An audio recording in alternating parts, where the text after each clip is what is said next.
আরে ওই তদন্ত কমিটি কোথায় ডিপ ফ্রিজে ঢুকে গেছে, ঠান্ডা হয়ে জমে গেছে, একদম আইসক্রিম হয়ে গেছে। মমতা বন্দ্যোপাধ্যায়ের কাছের লোক, তার বিরুদ্ধে তদন্ত কমিটি কি করবে?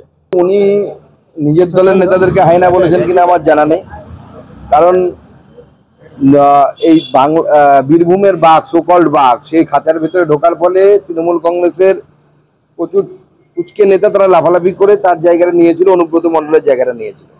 তবে এত আনন্দ পাওয়ার ফিরাজ সাহেবের কিছু হয়নি, এটা হচ্ছে জামিন হয়েছে, এখনো বিচার শুরু হয়নি। বিচার শুরু হলে, চার্জশিট হলে প্রমাণিত যে এরা টাকা চুরি করেছে, তো জেলে যেতেই হবে, জেলে যাবে আবার। বিচারের দাবিতে অনর্থকে আছে কাজে ফিরলেন যিনি 8 টাকা বিভিন্ন মেডিকেল কলেজে কাজ শুরু করেছেন। তারা তাদের এজেন্ডা নিয়ে আন্দোলন করছিলেন। তাদের আন্দোলনটাই শুধু আন্দোলন ছিল না, গোটা বাংলার মানুষ বিভিন্ন জায়গায় এজেন্ডা নিয়ে আন্দোলন করছিল। সেই এজেন্ডা হচ্ছে একটাই, সেটা হচ্ছে ন্যায় দেওয়ার, ন্যায় পাওয়ার এজেন্ডা। সেই এজেন্ডা মানুষের, আমাদের ভারতীয় জনতা পার্টি মনে করে যে মানুষ এখনো ন্যায় পায়নি। ন্যায় তবেই পাবে যবে মাননীয় মুখ্যমন্ত্রী তার পদ থেকে সরবে। স্বাস্থ্য ভবনের সামনে থেকে ধর্ণা উঠে মুছে ফেলা হলো প্রতিবাদের ভাষা, ফুটপাতে আলকাতরা দেওয়া হলো, রাস্তায় যেগুলো আঁকা ছিল সেগুলো ঢাকা দিয়ে দেওয়া হচ্ছে। কে করেছে এখন সেটা রাজ্য সরকার যদি করে থাকে, রাজ্য সরকার হয়তো মানুষকে দেখতে দিতে চায় না প্রতিবাদের ভাষা যেন গোটা বছর না থাকে, সেই জন্য মুছে দিয়েছে। কিন্তু মানুষের মন থেকে মুছবে কি করে? মানুষের মনের মধ্যে তো প্রতিবাদের ভাষা এই সরকারের বিরুদ্ধে। সন্দীপ ঘনিষ্ঠ চিকিৎসক বিরূপাক্ষ বিশ্বাসকে সিবিআই তলব করেছে। সিবিআই আরো অনেকেই তলব করবে, বিরূপাক্ষ যাবে, আরো অনেকেই যাবে, সময় আছে, সময় এসছে, এক এক করে সবাই যাবে। কেশপুরে ত্রাণ বিলি করছেন জুনিয়র চিকিৎসকরা। ভালো, ত্রাণ বিলি করলে যে কোনো সমাজের সর্বস্তরের মানুষের নামা উচিত, আমরাও করছি। আরজিকর কাণ্ডের প্রতিবাদ করায় 2 ছাত্রীকে বাঁকুড়া শারদামণি কলেজ থেকে ক্লাসের থেকে বের করে দিয়েছেন প্রাক্তন মন্ত্রী সাঁতরা বাবু, যে ভূগোলের শিক্ষক, তিনি 2 ছাত্রীকে বের করে দিয়েছেন, বলেছেন তোমাদের ক্লাস করাবো না। এই যদি মাস্টারমশাই হয়, শিক্ষক তো সমাজের মেরুদণ্ড, বোঝা যাচ্ছে এটা কি ধরনের শিক্ষক। মহিলা তৃণমূল 28 তারিখ থেকে পথে নামছে, তাদের স্লোগান হচ্ছে চুপ কেন সিবিআই, তিলোত্তমার বিচার চাই। দেখুন, যে বলে না চোর মাঝে মাঝে হচ্ছে কোতোয়ালকে করে বকে আর কি, সেই অবস্থা হয়েছে। নিজেই চুরি করেছে, আবার বলছে চুরি হচ্ছে কেন, জবাব চাই, জবাব দাও। সেই পরিস্থিতি তৈরি করেছে তৃণমূল কংগ্রেস, নিজেরাই এর জন্য দায়ী। আইন শৃঙ্খলা নেই, তার নিজের এখানে কর্মাধ্যক্ষ, সে নাতি বলে যাকে ড্রাইভার, আর তারাই জবাব দিচ্ছে, জবাব চাইছে জনগণের কাছ থেকে যে কেন বিচার পাচ্ছে না, সিবিআই এর কাছে কেন বিচার পাচ্ছে না। সিবিআই বিচারটা করবে কিসের উপরে? তথ্য প্রমাণের উপরে। তো তথ্য প্রমাণটা চুরি করেছে কারা? তারাই চুরি করেছে। আরজিকর কাণ্ডে নয়ামোড় চেস্ট মেডিসিন বিভাগে স্বাস্থ্য ভবন অনুমোদিত সংস্থার কাছ থেকে কেনা হয়নি ওষুধ, ঋষিরার একটা সংস্থার কাছ থেকে কেনা হয়েছে। ওখানে অনেক বড় ঘোটালা আছে, অভিষেক বন্দ্যোপাধ্যায়েরও নাম জড়িয়ে যাচ্ছে, বেনামে নাকি তারও কোম্পানি আছে। আমরা জানি না এটা কত টাকা নেই, মানে সোনা খাবে না কি খাবে, আমরা তো এটাই বুঝতে পারছি না। মাননীয় মুখ্যমন্ত্রী একসময় মঞ্চ থেকে বলেছিলেন, এখন তো মনে হচ্ছে তৃণমূল নেতারা সোনাই খাবে, কত টাকা দরকার এদের। আরজিকর কাণ্ডে এবার জেপি নাড্ডার সঙ্গে দেখা করলেন জুনিয়র চিকিৎসকরা, স্বাস্থ্যমন্ত্রীকে বললেন তাদের অসুবিধার কথা, রাজ্য সরকার নিয়ন্ত্রিত প্রতিষ্ঠানের দায়িত্ব নিতে হবে রাজ্যকেই, জেপি নাড্ডা বলেছেন। স্বাভাবিক, কারণ স্বাস্থ্য যেহেতু যৌথ তালিকায় পড়ে, কনকারেন্ট লিস্টে পড়ে সংবিধানের, তো স্বাভাবিকভাবে কেন্দ্র সরকার শুধু অ্যাডভাইজারি দিতে পারে, কেন্দ্র সরকার সরাসরি কন্ট্রোল করার ক্ষমতা নেই। তো স্বাভাবিকভাবে রাজ্য সরকারকে সেই দায়িত্ব নিতে হবে, রাজ্য সরকারের যে কাজগুলো করা উচিত সেই কাজগুলো করতে হবে।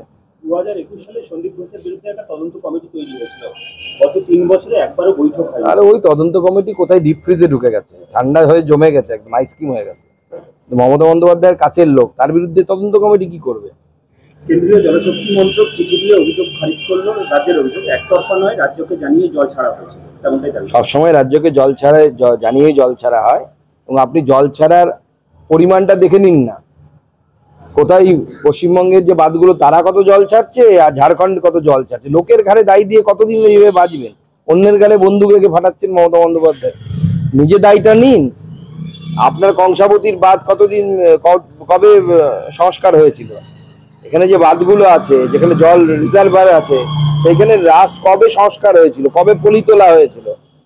সমস্যা তো পলি জমে যে কোনো রিজার্ভারে, পলি জমলে পরে জলের ধারণ ক্ষমতা বা রিটেনশন ক্যাপাসিটি ড্যামের কমতে থাকে।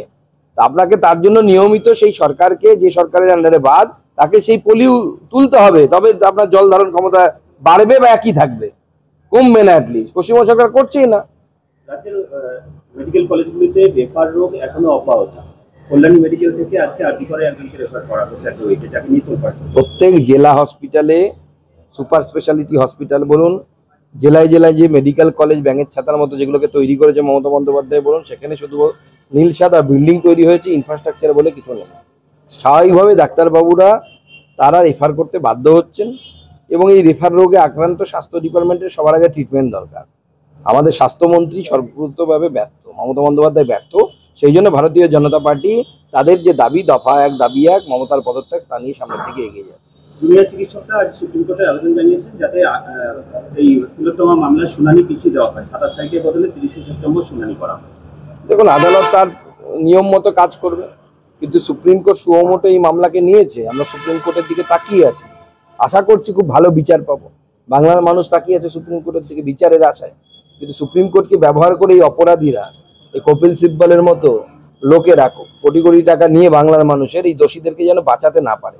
উনি নিজের দলের নেতাদেরকে হায়না বলেছেন কিনা আমার জানা নেই, কারণ এই বীরভূমের বাঘ, সোকল্ড বাঘ, সেই খাঁচার ভিতরে ঢোকার ফলে তৃণমূল কংগ্রেসের প্রচুর কুচকে নেতা তারা লাফালাফি করে তার জায়গাটা নিয়েছিল, অনুব্রত মণ্ডলের জায়গাটা নিয়েছিল। তবে এত আনন্দ পাওয়ার ফিরাজ সাহেবের কিছু হয়নি। এটা হচ্ছে জামিন হয়েছে, এখনো বিচার শুরু হয়নি। বিচার শুরু হলে, চার্জশিট হলে প্রমাণিত যে এরা টাকা চুরি করেছে, তো জেলে যেতেই হবে, জেলে যাবে আবার। বিচারের দাবিতে অনড় থেকে আজকে কাজে ফিরলেন জুনিয়র ডাক্তাররা, বিভিন্ন মেডিকেল কলেজে কাজ শুরু করেছেন।